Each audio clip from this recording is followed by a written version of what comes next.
दोस्तों, जय हिंद, वंदे मातरम, जय जय श्री राम। मैं राजन पांडे बहुत स्वागत करता हूं आप सबका आपके अपने ही यूट्यूब चैनल दिव्य राजन चैनल पर। दोस्तों, आज आपने अपनी प्रदेश की राजधानी में देखा होगा कि जो वहां के मुख्यमंत्री थे, अगर कांग्रेस शासित प्रदेश है तो वहां के मुख्यमंत्री और मंत्रीगण मौन सत्याग्रह पर थे।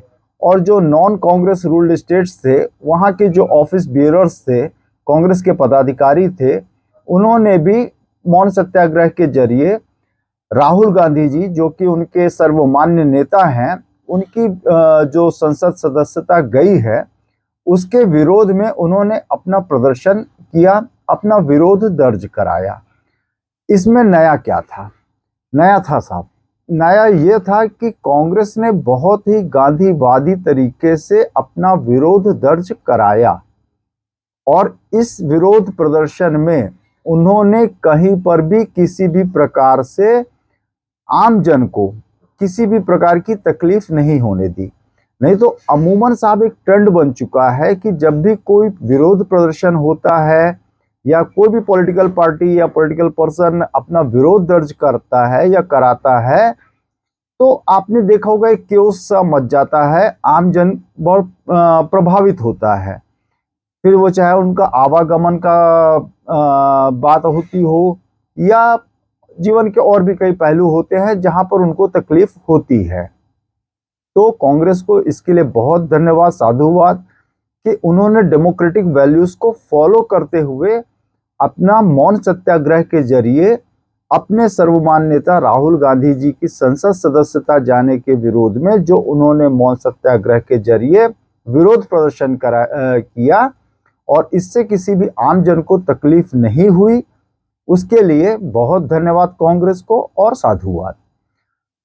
थोड़ा सा हम इसकी पृष्ठभूमि में चले जाते हैं कि जो राहुल गांधी जी की संसद सदस्यता गई, वह गई थी उनकी अपनी ही एक टिप्पणी पर गई थी। आज भी उनकी एक टिप्पणी थी कि वे देश की आवाज, इस भारत देश की आवाज बनना चाहते हैं।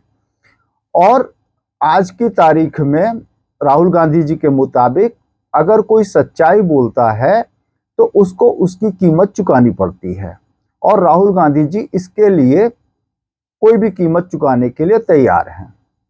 अच्छी बात है साहब, बहुत अच्छी बात है। कोई भी नेता होता है वह अपने समर्थकों की या अपने जिस एरिया से भी आता है, जिस स्टेट से आता है, जिस भारत की बात करें तो भारत की आवाज बनने की, अपने समर्थकों की आवाज बनने की वह भरसक प्रयास करता है और आवाज उठाता है। यह उसका नैतिक दायित्व भी होता है। परंतु थोड़ा सा एक यू कैन से कि there is a thin line कि जिसको अगर वह क्रॉस कर जाता है उस आवाज बनने की कोशिश में, तो थोड़ा सा दिक्कत उस नेता को भी हो जाती है और उसकी पॉलिटिकल पार्टी को भी हो जाती है। कहीं वह एक थिन लाइन शायद है कि राहुल गांधी जी ने कुछ समय पूर्व क्रॉस कर दी थी, जब उन्होंने एक समाज को कुछ एक ऐसे शब्द कह गए थे जो मैं यहाँ दोहराना उसको उचित नहीं मानता, कि जिसकी वजह से एक समाज को थोड़ा नहीं बहुत तकलीफ हुई थी, क्योंकि उनके ऊपर एक तरह से वह आक्षेप आ गया था कि वे ऐसे होते हैं। चलिए साहब, अब देखिए, नेता होते हैं, उन्हें पब्लिक मीटिंग में अपनी बातें रखनी होती है और उस समय का जो एक माहौल होता है, जिस प्रकार की भीड़ सामने होती है, नेता के समर्थन में आवाजें उठ रही होती हैं, तो एक भावावेश आ जाना, उस भाव के अतिरेक में बह जाना और बट ऑब्वियस है कि फिर उस भावावेश में कुछ बातें ऐसी निकल ही जाती हैं, बीइंग ह्यूमन, है ना। वे नेता कोई अपवाद नहीं है कि वे ह्यूमन नहीं होते हैं, नहीं, दे टू आर ह्यूमंस। तो कुछ एक बातें ऐसी बोल जाते हैं जो कि किसी व्यक्ति विशेष को या किसी समाज विशेष को हर्ट कर जाती हैं। परंतु इसका भी देखिए साहब समाधान होता है कि अगर नेता को या जो भी पॉलिटिकल पार्टी, इंस्टीट्यूशन, किसी को भी अगर कभी यह रियलाइज हो कि उससे जाने अनजाने में कुछ एक बातें ऐसी निकल गई हैं कि जो किसी व्यक्ति को या उससे जुड़े हुए समाज को हर्ट कर रही हैं, तकलीफ दे रही हैं, तो उसके लिए वे माफी मांगते हैं, क्षमा याचना करके उस प्रकरण का पटाक्षेप कर लेते हैं। परंतु साहब यहाँ बात है राहुल गांधी जी की। अब राहुल गांधी जी को जो उनके सलाहकार हैं, हालांकि देखिए इससे पहले भी वे कुछ एक मुद्दों पर कोर्ट में माफी मांग चुके थे, जिसका कि ऑन रिकॉर्ड अब आप देख सकते हैं। परंतु यहाँ पर क्या बात थी कि जो राहुल गांधी जी ने माफी मांगने से मना कर दिया कोर्ट के समक्ष। तो शायद है कि जो उनकी अपनी जो कोचिंग स्टाफ है या उनकी जो सलाहकार मंडली है, थोड़ा बहुत तो साहब जिम्मेदारी उनकी भी बनती है, अन्यथा यह बात इतनी लंबी तो नहीं खिंचती। क्योंकि अगर आप याद करें तो मैं मुद्दे, अब देखिए फिर वही है कि फलाना कैसा था और वह ऐसा था, उसके लिए उन्होंने कोर्ट में माफी मांगी थी, तो यह भी माफी मांगकर इसको खत्म किया जा सकता था। परंतु आदरणीय राहुल गांधी जी ने कुछ और सीमाएं लांघते हुए एक जननायक, जो कि स्वाधीनता संग्राम के बहुत बड़े सेनानी थे, इनह्यूमन तकलीफें झेली उन्होंने अंडमान के काल कोठरी में, किस पीड़ा के साथ वे वहां पर अपना किसी प्रकार जीवन काट रहे थे, और फिर जैसे भी उनकी रिहाई हुई उनको उन्होंने टारगेट कर लिया और घोषणा कर दी कि साहब मैं तो राहुल गांधी हूं, राहुल सावरकर नहीं जो मैं माफी मांगू। तो और भी जिसको कहते हैं कि आग में घी डालने जैसी वाली बात, कुछ और जाने अनजाने राहुल गांधी जी से यह गलती हो गई। अब गलती हो गई साहब, चलिए कोर्ट में माफी मांग सकते थे, मैंने बताया, बट उन्होंने अपनी एक लाइन चूज की और वे इस पे स्टिक किए। फिर हाई कोर्ट भी बात गई, संसद सदस्यता जाते से ही उनकी लीगल टीम लग गई और बात हाई कोर्ट तक गई, हाई कोर्ट से भी उनको राहत नहीं मिली। तो आज जो कांग्रेस के पदाधिकारी हैं, मुख्यमंत्री हैं, मंत्रीगण हैं, जो भी जिस पावर में है, उसने अपना बहुत ही प्रजातांत्रिक तरीके से विरोध दर्ज कराया। बहुत अच्छा लगा यह कि उन्होंने डेमोक्रेटिक वैल्यूज का फॉलो किया। परंतु एक छोटी से एक आम व्यक्ति की, देखिए ये प्लेटफॉर्म ऐसा है कि जहां पर एक आम व्यक्ति ही संवाद करता है और आम व्यक्तियों से ही संवाद करता है।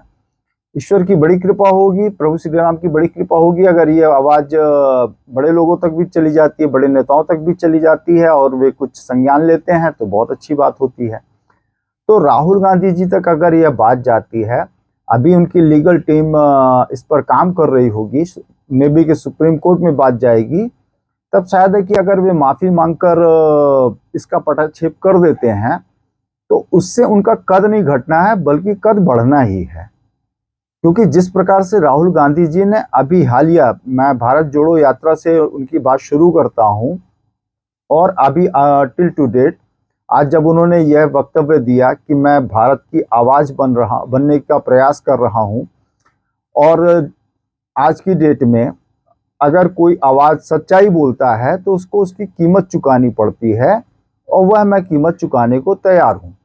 तो अगर राहुल गांधी जी सुप्रीम कोर्ट में एक बार अपना दिल बड़ा करते हुए एक बार क्षमा याचना करेंगे, तो मुझे पूरा विश्वास है कि इस पूरे प्रकरण का पटाक्षेप हो जाएगा और उनका कद शायद है कि और बेहतर तरीके से बढ़ जाएगा।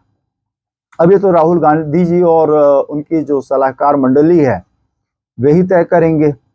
फिलहाल साहब एक सवाल जो मैं अभी राहुल गांधी जी के सामने और कांग्रेस की टीम के सामने रखूंगा, वो यह है कि जैसे जिस प्रकार से आज उन्होंने बहुत अच्छा एक डेमोन्स्ट्रेशन दिया, एक डिस्प्ले किया डेमोक्रेटिक राइट्स का, डेमोक्रेटिक वैल्यूज का। अभी जो हालिया पंचायत चुनाव हुए पश्चिम बंगाल में, और जिस प्रकार की हिंसा पूरे देश ने विटनेस की, गवाह बना कि टीएमसी ने किस प्रकार से क्लीन स्वीप किया। देखिए मैंने इसके पहले वीडियो में भी बताया था कि सांप निकल चुका है, अब आप लाठी पीटते रहें।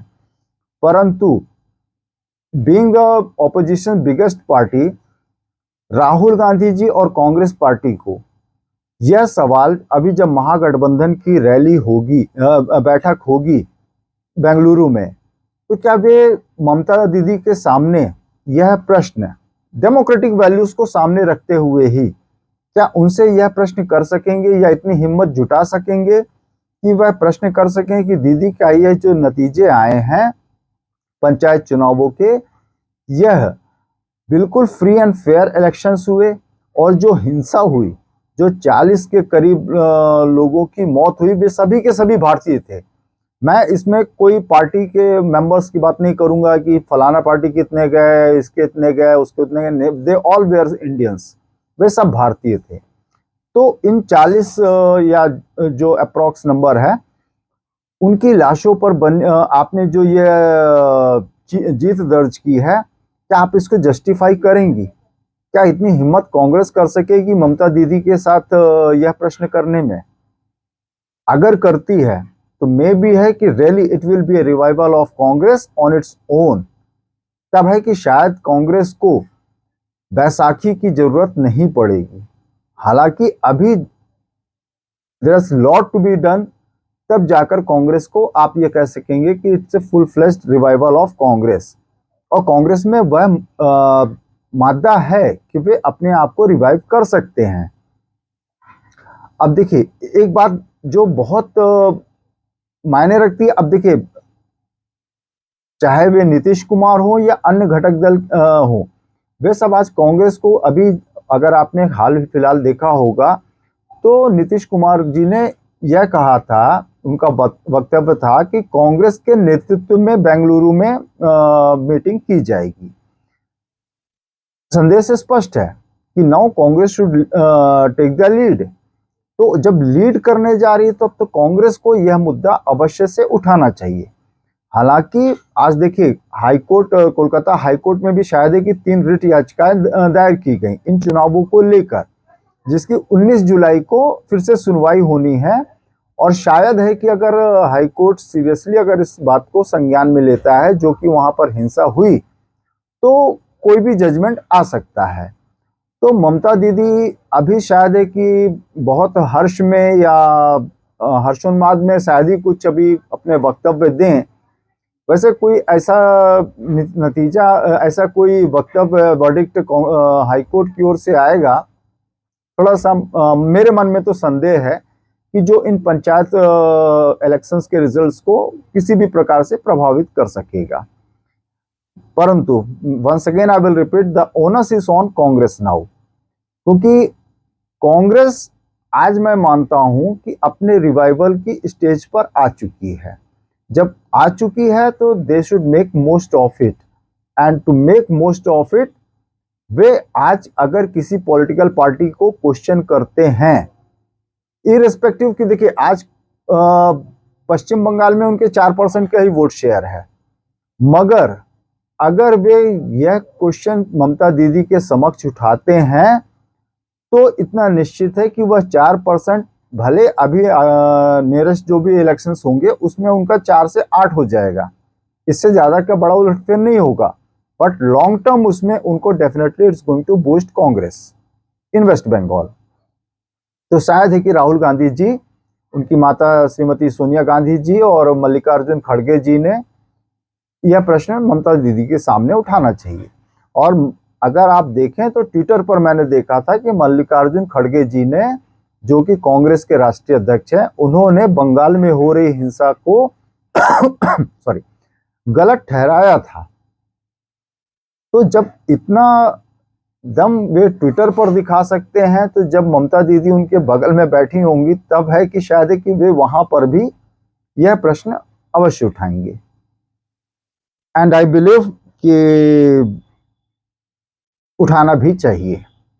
अब साहब एक बात, छोटी सी बात करते हैं, है तो छोटी सी परंतु मैटर्स। आज से साहब शुरू हो रही है एशियन एथलेटिक्स चैंपियनशिप थाईलैंड में, और उसके शुभांकर बनाए गए हैं हमारे हनुमान जी महाराज।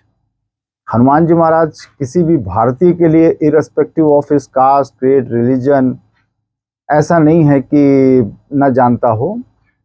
उनका एक छोटा सा परिचय जो स्वयं श्री हनुमान जी महाराज जी ने माता जानकी को अपना इंट्रोडक्शन देते समय कही थी, वही बात मैं दोहराता हूँ रामदूत मैं मातु जानकी, सत्य शपथ करुणा निधान की। तो हमारे हनुमान जी महाराज शुभंकर बन गए थाईलैंड में आयोजित एक खेल प्रतिस्पर्धा के। मैं बस यह सोच रहा था कि अगर कभी यह भारत में हुआ होता तो क्या कैसी स्थिति बनती। क्योंकि साहब देखिए, एक सेकुलरिज्म के छाते की आड़ लेकर, छाता नहीं कहूंगा, आड़ लेकर जिस प्रकार से सूडो सेकुलरिज्म को हवा दी जाती है, जिस प्रकार से बात की जाती है ना, वो है फिर यूनिटी इन डाइवर्सिटी को लेकर प्रश्न चिन्ह लगाने लग जाती है। एक हमारा पड़ोसी देश कह लीजिए, है तो एशियन कॉन्टिनेंट में ही, तो वो अगर हनुमान जी हमारे एक डेटी को, हमारे एक देवी देवता को अगर एक ऐसे symbol of strength, peace and harmony को लेकर अगर वे इतना उत्साहित हैं, तो ऐसा क्यों होता है कि हमारे देश में ही अगर किसी हिंदू भारतीय देवी देवता या प्रतीक को लेकर कोई एक सिंबल बना दिया जाता है तो उसको एक बड़ा वैसा तूल दे दिया जाता है। मैं इसको जोड़ रहा हूं अभी G20 में जब कमल को, जो कि हमारा राष्ट्रीय फूल भी है, उसको एक सिंबल बतौर जब प्रेजेंट किया गया था G20 समिट के दौरान, तो उसमें भी साहब एक पार्टी विशेष से जोड़ दिया गया था। जबकि जो कमल है यह शुभता का, शुचिता का और ऐसा, और है भी हमारी मान्यताओं में माता लक्ष्मी का वह आसन है। तो उसको लेकर जिस प्रकार से एक there was a hue and cry, आज जब मैंने देखा तो मुझे बड़ी प्रसन्नता हुई कि हनुमान जी महाराज को जिस प्रकार से लकी मस्कट बनाया गया, इसके लिए थाईलैंड वासियों का बड़ा हृदय से आभार, उनका बहुत धन्यवाद। और साहब, जो आज राहुल गांधी और उनकी पार्टी ने, कांग्रेस ने जिस प्रकार से, मैं पुनः जिस प्रकार से प्रजातांत्रिक वैल्यूज को का परिपालन करते हुए अपना विरोध दर्ज कराया, उसके लिए धन्यवाद, साधुवाद। परंतु मेरा ऐसा पूरा विश्वास है कि वे ममता दीदी से पंचायत इलेक्शंस में हुई हिंसा को लेकर भी प्रश्न खड़ा करेंगे। Then they will be the real defenders of democracy. I believe मेरा यह संवाद आप सबको अच्छा लगा होगा। संवाद अच्छा लगा होगा तो डेफिनेटली लाइक का बटन दबाना बिल्कुल ना भूले। चैनल पर नए हो तो सब्सक्राइब करना बिल्कुल ना भूले। जय हिंद, वंदे मातरम, जय जय श्री राम।